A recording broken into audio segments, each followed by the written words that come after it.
Hola, buen día. Mi nombre es Carlos Emiliano Carvajal Pérez. En esta ocasión daré una ponencia de investigación para el Congreso Nacional de Tecnologías en la Educación Online, que es el CONTE del año 2025. El título de mi ponencia es La implementación y análisis del algoritmo de encriptación RSA. Vamos a dar una exploración detallada a uno de los pilares de la criptografía simétrica. Nos enfocaremos en sus fundamentos matemáticos y al mismo tiempo en una implementación en un programa en Python. Los autores de esta ponencia es su servidor, Carlos Emiliano Carvajal Pérez, el doctor Carlos Palomino Jiménez y el profesor Marcos González Flores.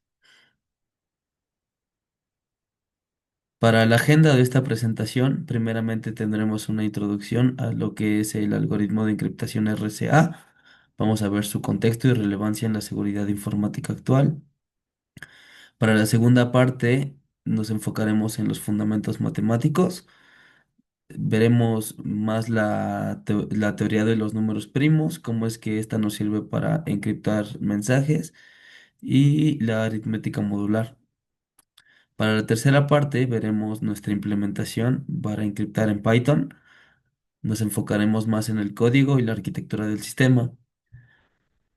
Para la cuarta parte, veremos los resultados y análisis de nuestro programa, a ver si tiene, bueno, la eficiencia y la seguridad. Y finalmente nos enfocaremos en las conclusiones. Daremos las conclusiones y trabajo futuro que podríamos hacer con nuestro programa. Bueno, como introducción, sabemos que en la actualidad, pues, el aumento del intercambio de información sensible, ya sean mensajes, información bancaria, etcétera, es muy importante. La criptografía nos ha ayudado mucho en proteger los datos. El algoritmo RSA se llama así porque fue desarrollado por tres personas, que es Reibish, Shamir y Adelman en 1977. Este fue un trabajo de tesis de doctorado para ellos en el MIT. Es uno de los esquemas de cifrado asimétrico más utilizados en aplicaciones modernas. Hoy en día las utilizamos en el comercio electrónico, en firmas digitales, protocolos de autenticación. Eh, la verdad es el proceso de encriptación más importante y usado hoy día. Bueno, a diferencia de la criptografía simétrica, RSA no requiere que ambas partes compartan una clave secreta, porque esta funciona con dos claves, una pública y una privada. Entonces, esto lo hace ideal para las comunicaciones seguras en los canales públicos. Mm, Bueno, ¿qué es el algoritmo RSA? Lo dividimos en tres partes importantes. Primeramente tenemos el sistema de criptografía simétrica. Vamos a ver que RSA utiliza un par de claves. Primeramente la clave pública para poder cifrar el mensaje y segundamente la clave privada para poder descifrar el mensaje.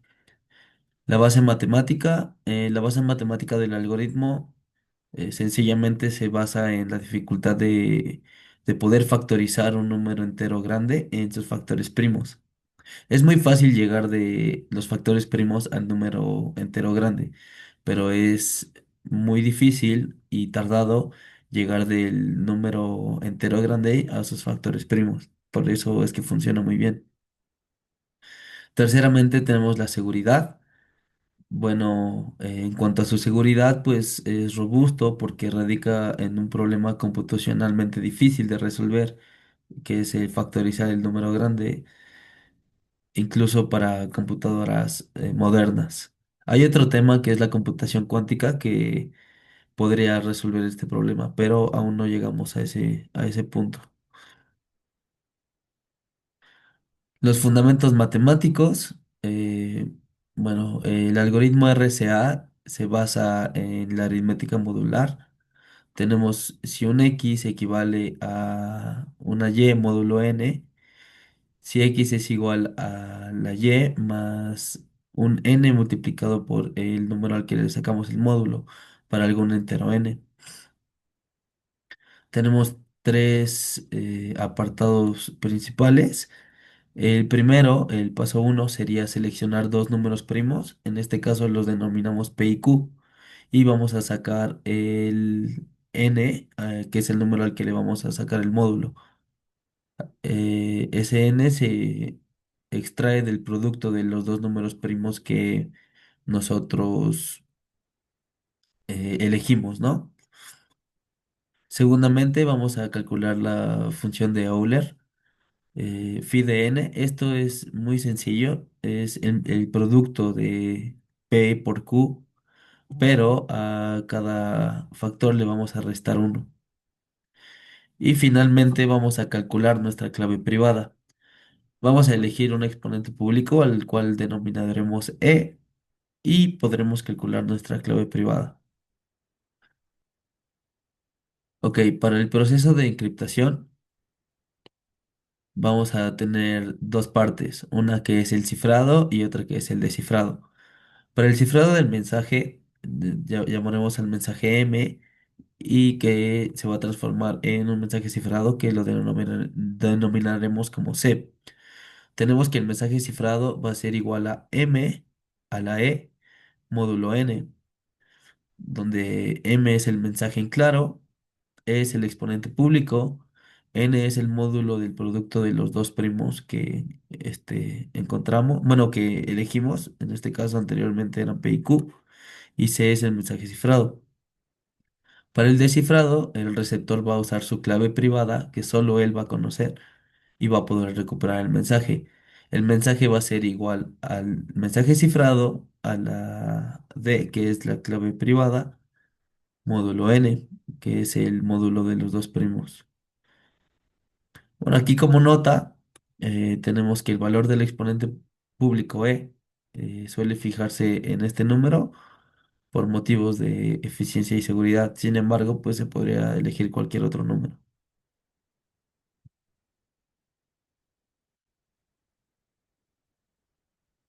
Bueno, la implementación en Python.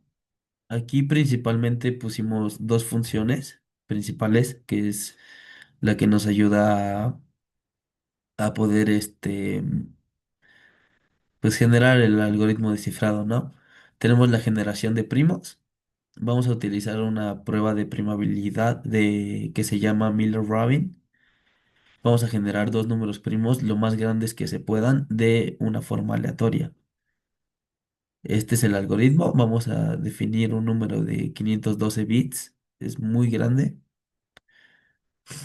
de una manera aleatoria. Y para la generación de las claves, ¿no? La generación de las claves, vamos a calcular la clave pública y privada basándonos en los principios de RSA que expliqué anteriormente. Vamos a definir las claves igual al mismo tamaño de los bits. Generamos un primo P, un primo Q, sacamos N, phi de N, que como les mencionaba era restarles uno.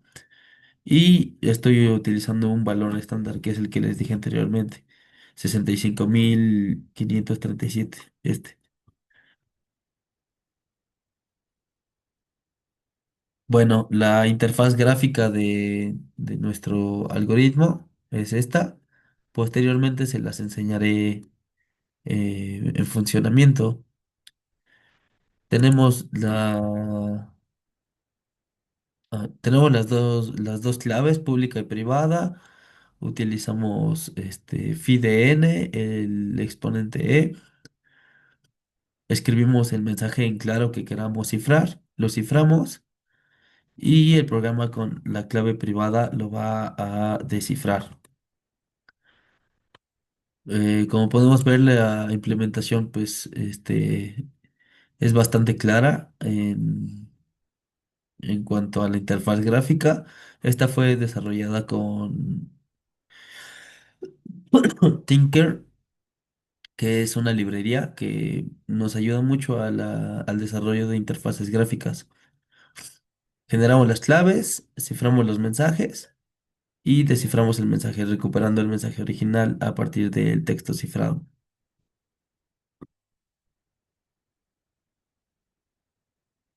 Bueno, la explicación de la implementación del código en Python. Para esto me gustaría irme al código y yo podérselos pues explicar, ¿no? De este lado tenemos el código. Primeramente, pues tenemos la importación de las librerías. Vamos a utilizar librerías como random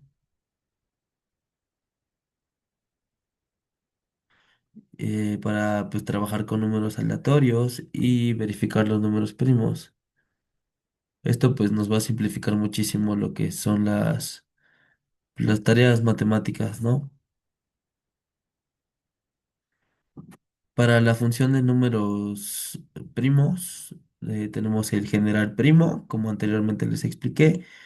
Este, pues, recibe números de 512 bits, que son grandes y se generan aleatoriamente. Vamos a construir dos pares de números, que va a ser una clave pública y una clave privada. Esto es lo que después nos va a ayudar a cifrar y descifrar el mensaje. Para el cifrado y descifrado tenemos dos funciones bastante simples, que es cifrar mensaje y descifrar mensaje. Bueno, cifrar y descifrar. Vamos a aplicar bueno, estas funciones aplican las operaciones necesarias para poder convertir el texto a un cifrado y viceversa, ¿no? Y finalmente tenemos el programa principal. Pues son pocas líneas de código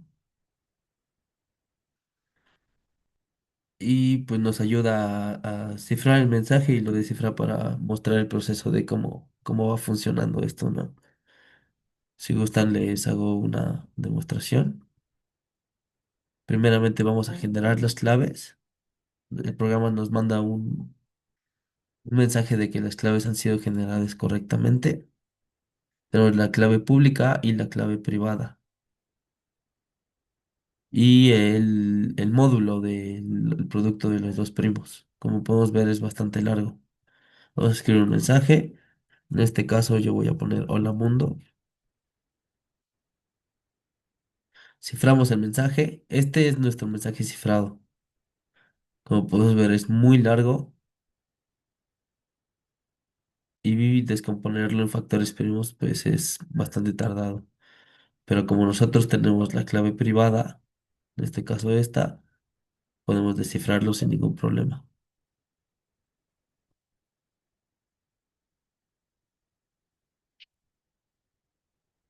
Bueno, esto es lo que les expliqué anteriormente. Como resultados y análisis, primeramente tenemos el rendimiento. Como pudieron observar, el sistema genera correctamente los pares de las claves de 256. Nosotros nos enfocamos más en 512 bits para esta versión de demostración. En cada ejecución, los números primos P y Q se seleccionan de una manera aleatoria con la función que les enseñamos anteriormente. Y en cuanto a seguridad, pues sabemos que el algoritmo RSA es seguro siempre y cuando se utilicen claves suficientemente largas. Para eh, para un problema en la vida real se recomienda utilizar números de 1024 bits o más largos. No es eficiente para volúmenes de grandes de datos, por lo que suele usarse en una combinación con algoritmos simétricos como AES. Conclusiones y trabajo futuro. Como conclusión, pues tenemos que se implementó exitosamente la versión básica del algoritmo RSA en Python. RSA sigue siendo un estándar robusto para proteger la información y lo podemos complementar con prácticas modernas de seguridad para que sea más seguro. Como trabajo futuro con nuestro programa, nos gustaría extenderlo con claves mayores, digamos como ejemplo 2048 bits, hacerle una interfaz gráfica más profesional para un uso educativo, que alguien que no entienda mucho de criptografía pueda usarlo y entenderlo. Y nos gustaría combinar el algoritmo con otros algoritmos, digamos AES, para poder optimizar la velocidad y seguridad. Estas son las referencias de nuestro trabajo. Nos basamos en, pues, el libro principal de los autores y estas son otras. Este es nuestro contacto. Aquí está el email de un servidor y de los demás autores. Pertenecemos a la Benemérita Universidad Autónoma de Puebla y nos ubicamos en Puebla, México. Agradecemos al Conte por la oportunidad de presentar esta ponencia y estamos atentos a cualquier duda o problema o cuestión que llegaran a tener. Muchas gracias.